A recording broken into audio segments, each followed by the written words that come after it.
Stars कैसे बने और पूरे यूनिवर्स का मटेरियल कैसे बना।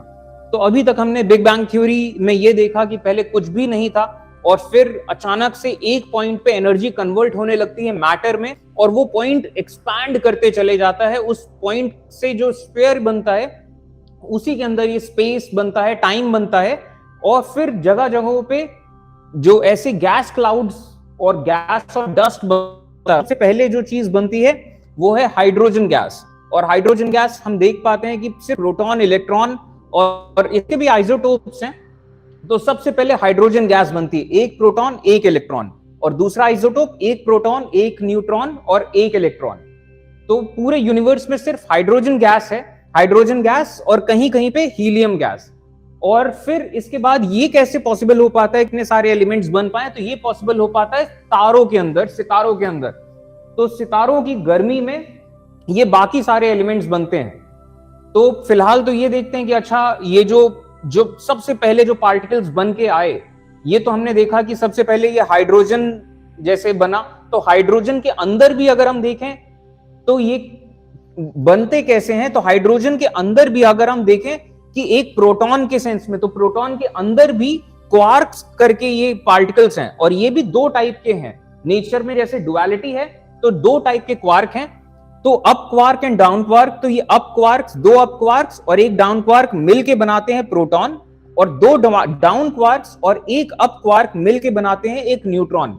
और इस तरीके से तीन क्वार्क्स होते हैं, तब जाके फिर उसके अंदर ये मतलब ये प्रोटॉन या न्यूट्रॉन ये बन पाते हैं। और ग्लूऑन्स का काम है इन क्वार्क्स को जोड़ के रखना। तो ये एक तरीके से पार्टिकल्स हैं जो कि एक दूसरे से जुड़े हैं और वाइब्रेट कर रहे हैं, और इन वाइब्रेशन से ही फिर इसका प्रोटॉन का मास या न्यूट्रॉन का मास बनता है। तो एक दुनिया के अंदर दूसरी दुनिया के जैसा नजर आता है। तो हमने ये देखा अभी तक तो ऐसे क्वार्क्स के मिलने से प्रोटॉन और न्यूट्रॉन ये सब चीजें बनी। तो इन चीजों के मिलने से बना हाइड्रोजन गैस, और हाइड्रोजन गैस और हीलियम गैस के क्लाउड्स कहीं कहीं जहां जहां इकट्ठा होने लग गए, वहां ऐसे गैलेक्सीज बनने लगे। और ये जो चीज बड़े लेवल पे हो रहा है, इस गैलेक्सी के अंदर भी अगर आप चले जाएं तो गैलेक्सी के अंदर भी जगह जगह पे ऐसे हाइड्रोजन गैस के क्लाउड्स बनते चले गए। ग्रेविटेशन उनका स्ट्रांग होता चला गया, तो ये क्लाउड्स कंडेंस होते चले गए। और फिर ये जब इतने बड़े बड़े क्लाउड्स इतना कंडेंस हो रहे हैं, तो अंदर उसके बहुत ही ज्यादा टेम्परेचर बन रहा है, बहुत ज्यादा हीट प्रोड्यूस हो रही है। तो इस हीट के क्रूसिबल्स में यहां पे शुरुआत होती है न्यूक्लियर फ्यूजन रिएक्शन की, यानी कि हाइड्रोजन गैस के दो एटम्स मिलके बना रहे हैं हीलियम गैस। और इस पूरे प्रोसेस के दौरान थोड़ी सी एनर्जी है जो कि मास से कन्वर्ट हो जा रही है एनर्जी में। तो इसकी चलते बहुत सारी एनर्जी रिलीज हो रही है, और ये जो एनर्जी रिलीज हो रही है ये और ज्यादा ट्रिगर कर रहा है और भी ज्यादा न्यूक्लियर फ्यूजन को। तो ये स्टार फॉर्मेशन, और ये स्टार फॉर्मेशन जब ये होता है, जब ये सितारे बनते हैं, तो इनके क्रूसिबल्स में जब न्यूक्लियर फ्यूजन होता है तभी ये बाकी सारे एलिमेंट्स बनने शुरू होते हैं। जैसे हाइड्रोजन के फ्यूजन से बनना शुरू होता है हीलियम। अब जब ये सिलसिला चल रहा होता है तो हम देखते हैं स्टार्स काम कैसे करते हैं। तो ये फ्यूजन रिएक्शन जब शुरू होता है तो स्टार के अंदर जो फ्यूजन रिएक्शन है, इससे जो एनर्जी रिलीज हो रही है ये बाहर की तरफ फोर्स डाल रही है, और जो स्टार जो इतने ज्यादा बड़े गैस का क्लाउड है, तो इतनी ज्यादा ग्रेविटी काम कर रही है बाहर से अंदर की तरफ। तो ये दो फोर्सेस हैं जो कि एक दूसरे को बैलेंस कर रहे हैं। अब जब हाइड्रोजन जलता रहता है, जलना वैसे ठीक लफ्ज नहीं होगा, लेकिन जब हाइड्रोजन कन्वर्ट होता रहता है हीलियम में, तो इस पूरे दौरान जब हाइड्रोजन थोड़ा कम होने लगता है तो न्यूक्लियर फ्यूजन की एनर्जी कम होने लगती है। तो होता यह एक पॉइंट पे आके न्यूक्लियर फ्यूजन थोड़ा ठहर सा जाता है, तो ये ग्रेविटी ज्यादा स्ट्रांग हो जाती है इसके कंपैरिजन में, इनवर्ल्ड फोर्स के कंपैरिजन में। तो होता यह है कि स्टार कोलैप्स होता है। तो जैसे कि कई बार जिक्र आता है कि स्टार कोलैप्स होते हैं, तो स्टार इसी वजह से कोलैप्स होते हैं कि फ्यूजन एनर्जी जो बाहर की तरफ जा रही है वो कम हो जाती है, जबकि ग्रेविटेशन एनर्जी जो अंदर की तरफ लग रही है वो तो उतनी ही है।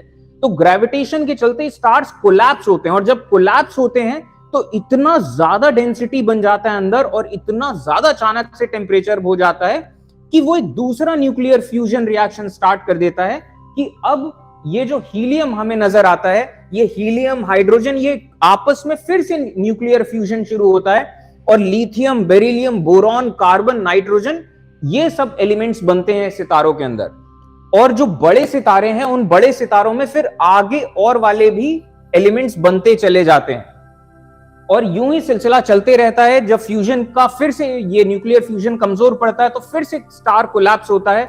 जब स्टार कोलैप्स होता है तो फिर और आगे की चीजें बनते चली जाती हैं।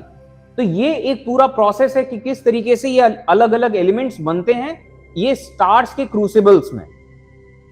और जब स्टार फाइनली जब ये आयरन तक बन जाता है, आयरन लोहा जो है, लोहे का न्यूक्लियर फ्यूजन का एनर्जी बहुत कम है, तो जब लोहा बनने लग जाता है स्टार के अंदर तो फ्यूजन रिएक्शन बहुत कमजोर पड़ जाता है।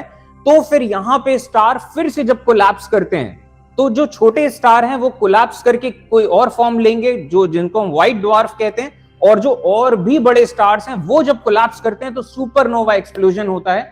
तो जैसे कि हम देख पाते हैं यहां कि कौन कौन से एलिमेंट्स बिग बैंग से बने थे, कौन कौन से एलिमेंट्स लो मास स्टार से बने थे, कौन से एलिमेंट्स एक्सप्लोडिंग व्हाइट ड्वार्फ से बने हैं, कौन से मैसिव स्टार से बने हैं, सुपरनोवा से बने हैं।